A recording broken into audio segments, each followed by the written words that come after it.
Hi, this is Kimberly. In today's video, I will continue to talk about the evil, deranged child abuser named Letecia Crouch and her corresponding, very detailed arrest affidavit. She destroyed many lives when she took the life of a very sweet, happy-go-lucky little boy. He was the essence of innocence, our hero, our little boy Blue, Gannon Stauch. These silly kids. Go, Gannon!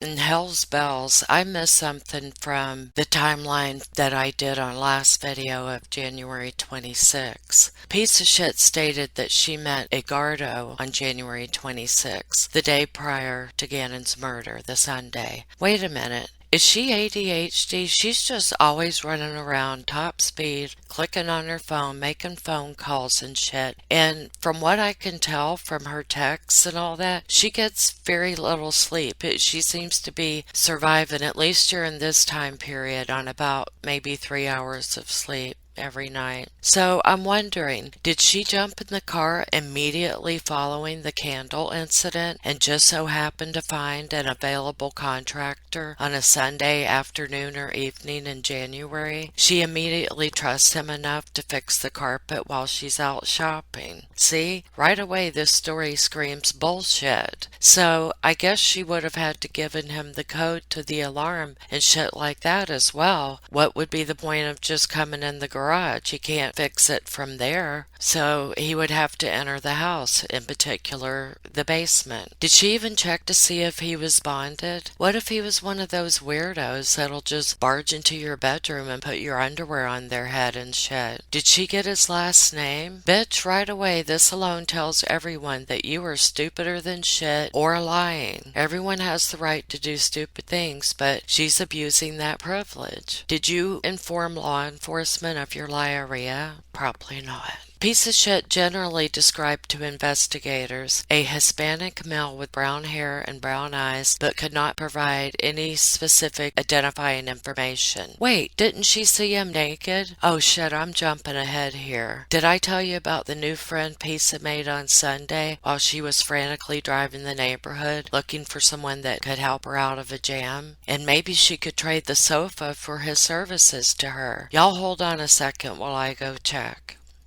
Okay, yes, I did in the previous video. I hope you watched it. If you didn't, stop right now and go back to the other two. I'll link them in the description. Now, it's not a requirement for this class, but it'll be just that much more delightful and shit. So, Pisa made a new amigo on Sunday that was going to help her out of a jam, a quandary, a dilemma. She didn't know if she needed to explain it in Spanish, but he seemed all gleeful and shit for the extra work. In summary, Piece of Shit told investigators that Gannon had knocked over a lit candle on Sunday, causing the carpet to burn. After the unfortunate accident occurred, Piece of Shit calmly drove around the neighborhood where residential construction was taking place. She met a nice gentleman named 𝓬𝓲𝓼𝓮 who was putting the finishing touches on the outside of a nice new suburban dwelling. Flea explained the little mishap to him and asked if he would repair the carpet in her home. 𝓬𝓲𝓼𝓮 agreed, and Pisa graciously thanked him and provided him with the garage door code, and they agreed he would repair the carpet while she was out shopping the next day. This is just stupid as hell. I don't want to get 𝓚𝓷𝓭𝓵 just from retelling the story. I'll continue, but please understand, I'm doing this under protest.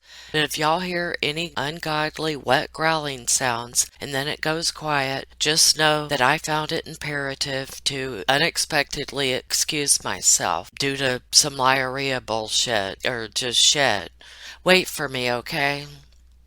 But even though she, quote, provided him with the garage code, assuming this really happened, which it didn't, my thought is he still couldn't get past the alarm system, right? And when and where was she going to sell the sofa to pay him? Or was she going to assist him in carrying the sofa out to his work truck and call it fair trade? Or was he going to repair the sofa too? And who would want to buy a burnt sofa? Am I right? Or am I misunderstanding? Never mind, that's just what she wants, is a big ball of confusion. Okay, let's go on. And just know, when I'm speaking on behalf of the arrestee, please understand it's not me. I'm retelling a story, a fictionalized one. It's a sham, her part of the story. When I talk about the other shit the investigator said, that's all authentic and shit, okay?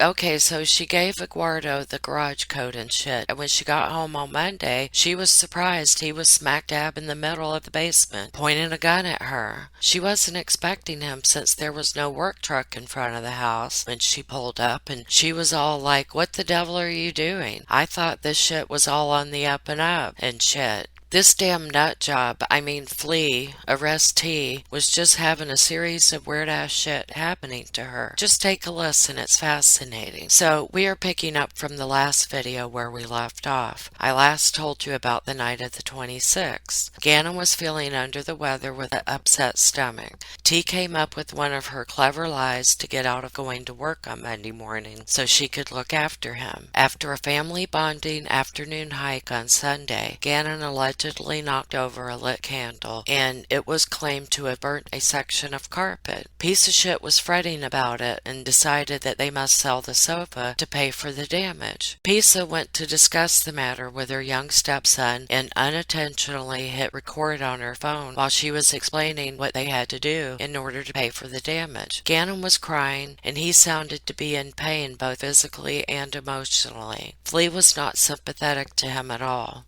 That seems to be the last bit of info I've gathered on the Sunday night of the 26th of January. So let's get to the timeline that I've been working so hard on. Monday, January 27th was a hell of a busy ass day for guilty, arrestee, piece of shit at the Stauch residence. As a reminder, Albert was in Oklahoma on January 27th. Harley was at work on January 27th from 8:30 a.m. to 4:15 p.m. Investigators were able to verify this with her employer. Investigators also confirmed Lana to be at school that day. 12:09 a.m. On the very early morning of January 27th, Pisa searched a shit ton on Google. Her first query was, quote, "My son burned the carpet, how do I fix it?" She had to set aside Googling for a husband and complaining about her lot in life to the Google gods and the garden of the gods because no one else would listen. Why not just Google how to fix a burned carpet? Is it repaired differently if your son did it? But wait a minute, why was she worrying her pretty little head about this at 12:09 a.m.? She had already set up an arrangement with her new friend Eduardo. He was coming over later to fix it, right? 12:42 a.m. She Googled, "Will humidifier help if exposed to smoke?" 12:43. Smoke effects, will humidifier help? 12:43 a.m. Smoke from fire effects, will humidifier help? 12:55 a.m. Colorado law for kids staying at home. 12:57 a.m. School is out. Is it okay for my kid to stay home alone? 1:01 a.m. Son is sick but have to go to work. 1:03 a.m. Son sick, can he stay home?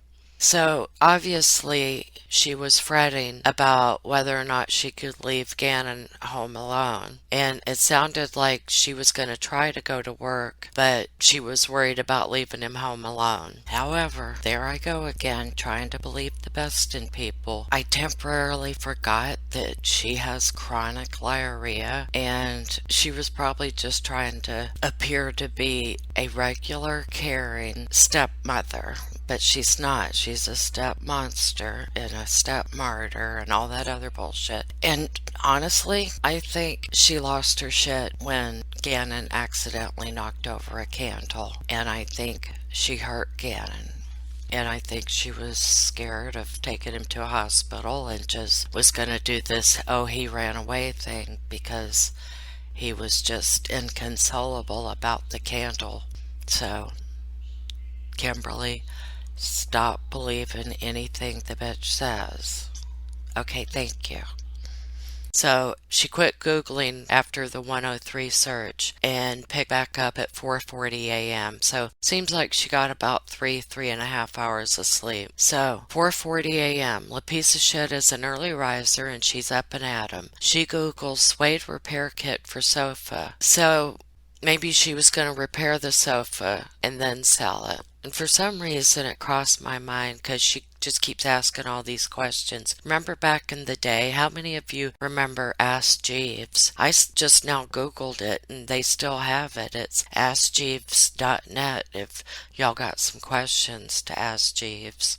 Anyway, so 4:40 a.m., she Googles suede repair kit for sofa. 4:37 a.m., she sends a text to her brand new employer, Mountain Ridge Middle School. She's come up with an extraordinary fib to justify her absence on this day. She told them her stepdad was killed after being hit by a car, and unfortunately she would not be able to come to work that day. Oh, what a shame. I wonder if she was going to play the whole thing out and say she had to fly back to South Carolina, so I'm going to be off for the whole week and, inquire to them what the funeral leave policy was and shit. 8:13 to 8:17 a.m. 𝓤𝓲𝓵 takes pictures on her cell phone of Gannon sleeping in his bed. Of particular note, his Nintendo Switch, a small video game console, is visible in the photo lying next to Gannon in bed. Al said this gaming system was of high importance to Gannon. At the time of the arrest warrant, investigators have been unable to locate the Nintendo Switch. Investigators feel that Gannon was likely alive the morning of the 27th.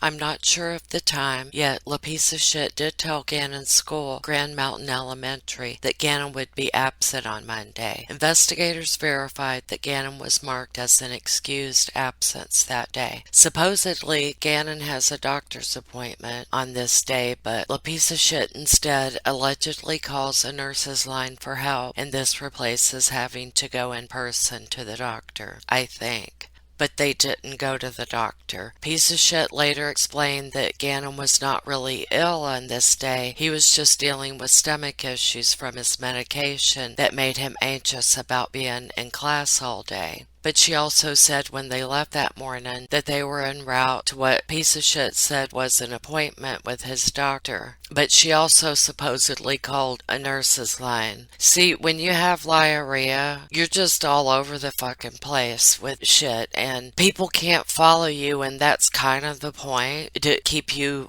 baffled, and like they're talking in circles, and you're like, what the fuck did they just say? 9:56 a.m. Flea's phone is locked. It is oddly locked and out of her normal day-to-day routine, but her phone will stay locked for several hours on this day. It's not unlocked until 2:45 p.m. Again, it was locked at 9:56. 10:16 a.m. 𝓤𝓵, for some odd reason, leaves her phone at home, which is highly unusual for her. She is on her phone pretty much constantly. It has been said by a couple of people claiming to know her that she is on her phone, quote, 24/7. I bet she feels destroyed being there in jail without her cherished phone. Aww. Well, it'll be like that forever now, 𝓤𝓵. Shit.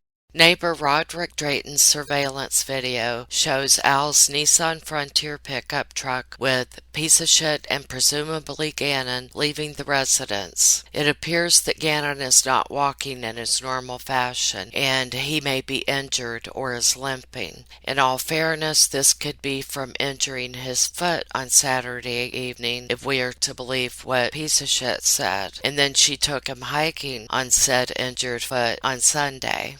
So, I doubt it was from him, quote-unquote, injuring his foot Saturday night. I do think he is injured, though, but I'm trying to keep track of stuff and shit for you guys, and I don't think I'm good at it.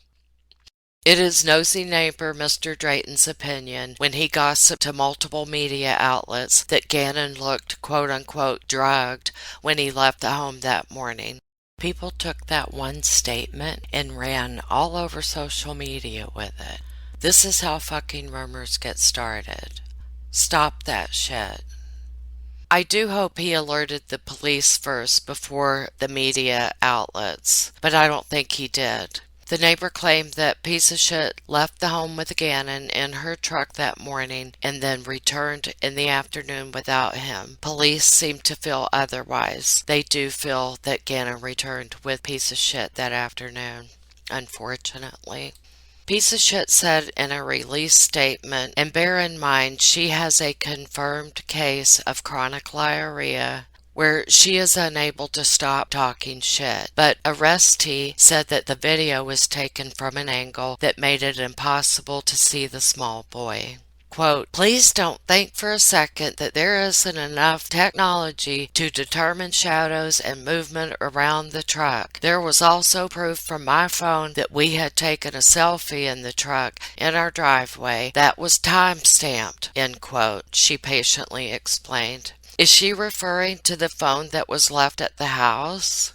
Piece of Shit had and has received significant criticism online, with many accusing her of being involved in Gannon's disappearance. So she released a statement nearly 2 weeks later, after the quote-unquote disappearance, to respond to her critics. We will go over this in depth in an upcoming video. In essence, what she said was, no way, not a chance, not in a million years did she ever hurt Gannon.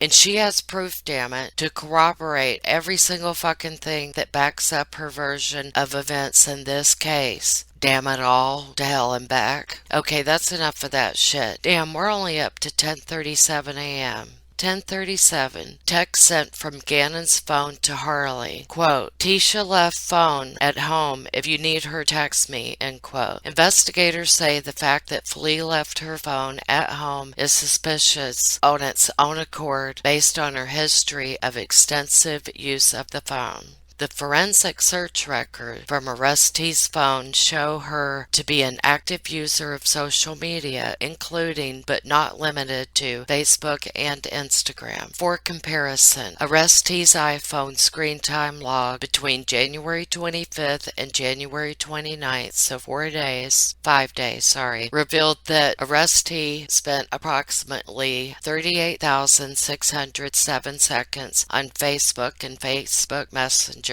alone. Good God Almighty. Which equates to approximately 10.7 hours of cumulative time over those few days. No wonder she doesn't have time to sleep. Just these few actions on Monday morning are leading me to believe that this was premeditated. I've not thought of the crime in this way before. I've always assumed she just flipped her fucking lid. But real-life law enforcement investigators pointing out stuff like this make me think otherwise. But the location where this horribleness happened make me think otherwise, meaning that she did flip her fucking lid. If it was premeditated, I don't understand why she would have left a crime scene in the house to clean up, unless she was supposed to do it while they were out that day, her and Gannon, and she chickened out from what she had planned in her head or something. But she claims to have also taken a selfie with this phone, the one that was left at home.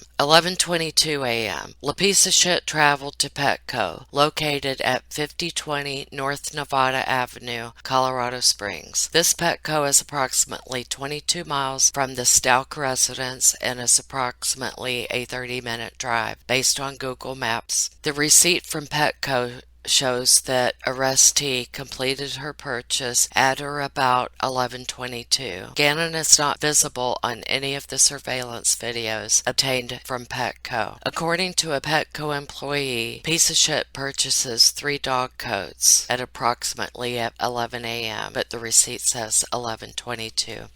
According to the same Petco employee, Piece of Shit returns to the same store and purchases an additional unknown item at approximately 1 p.m. I do wonder if Gannon's doctor is nearby and this is why she chose this location to shop at. On the other hand, that can be verified, unless they chose to not go because of Gannon's embarrassment of his stomach issues, and they called the nurse line while they were out. I don't know, because a time is not given. Look at me all trying to gumshoe and stuff. But as far as 𝓬𝓲𝓷𝓭𝓵 stepping outside the store to look in the direction of the vehicle, could this be the little tiny, eeny bitty bit of mom heart left in her to check on a minor child that should not be left alone in a vehicle? Wasn't it said she had looked up how old should a child be to be left home alone? So maybe that little bit of conscience left? Probably not, but I try to believe the best in people, even when they are a piece of shit. Arrestee. Maybe we will find out at trial time. There's just so many holes in this day. 11:22 a.m. through 1:22 p.m. The whereabouts of Piece of Shit and Gannon are unknown between these times. 12:06 p.m. Albert Stauch sends a text to Gannon. Hey buddy, why he's just a regular chatty Cathy, isn't he? 1:21 p.m. Gannon's phone responds to the text from Al. Can I play Zelda at least? Al replies, not today. I just wonder if it was a standing rule that Gannon not play video games when he stayed home from school sick, or if perhaps he was on punishment for the candle incident. 1:22 p.m. Okay, I'm getting myself confused, so I hope I'm not getting y'all confused. Okay, at 1:22, for some odd reason, Piece of Shit makes a second purchase at that same Petco. And yes, it's been said on other channels that this was not the closest Petco to their home, and they passed around 3 others on the way. And so now we have 2 hours later. She comes back to the same store. That's odd, isn't it? And very peculiar. And I wonder what the hell was going on in those 2 hours. Maybe her original plan was to, God, it's so hard to say these words, was to murder Gannon while she was out and then do the runaway thing. But maybe she chickened out. Who knows? Who knows? This woman is very different, scary different. 1:43 p.m. A significant event occurred on Gannon's phone at or about 1:43 p.m. It's called significant event by law enforcement investigators. Okay, 1:43 p.m., which is prior to arriving back at the Stauch residence. There was an internet search for "Can my parents find my cell phone? If it is off," end quote. Investigators feel this internet search was likely conducted by a piece of shit on Gannon's phone and not Gannon himself, based on the content of the search, the way the search terms are phrased, and the presence of a period mark in between phone and if.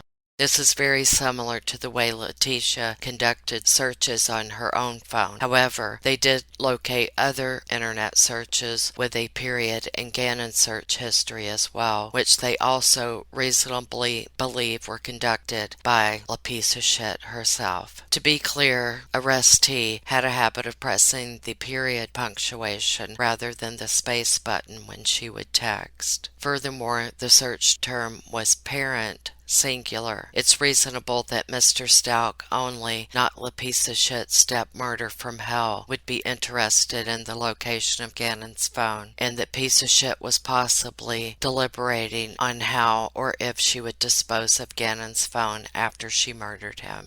Law enforcement conducted the Google search for, quote, "Can my parents find my cell phone, period, if it is off," end quote, and learned that the first answer returned in the search engine reads, "The answer to your question depends on what method is being used to track your location," end quote. La Piece of Shit did not get rid of Gannon's phone for fear it might be traceable. So it's apparent to me that 𝓬𝓲𝓼𝓲𝓽𝓵 Duck-Face-Lips has had Gannon's phone this entire time, meaning for that day, and she was using it pretending to be Gannon when Albert would send those long-ass "hey buddy" texts to Gannon, and it was arrestee doing the bogus searching shit that she was trying to pass off as being Gannon. La Piece of Shit hits the period key instead of the space key in approximately 44% of the searches listed on Piece of Shit's phone that use a period in the arrest affidavit. There, of course, is additional search history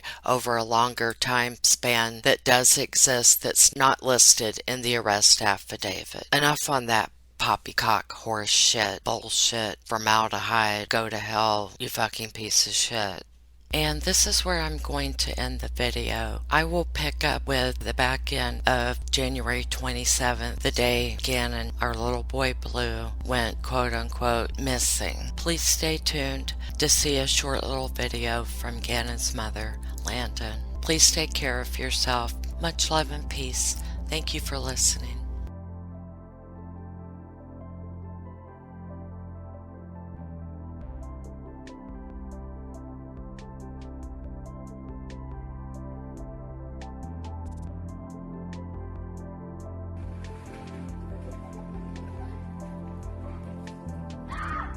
These silly kids. Go, Gannon!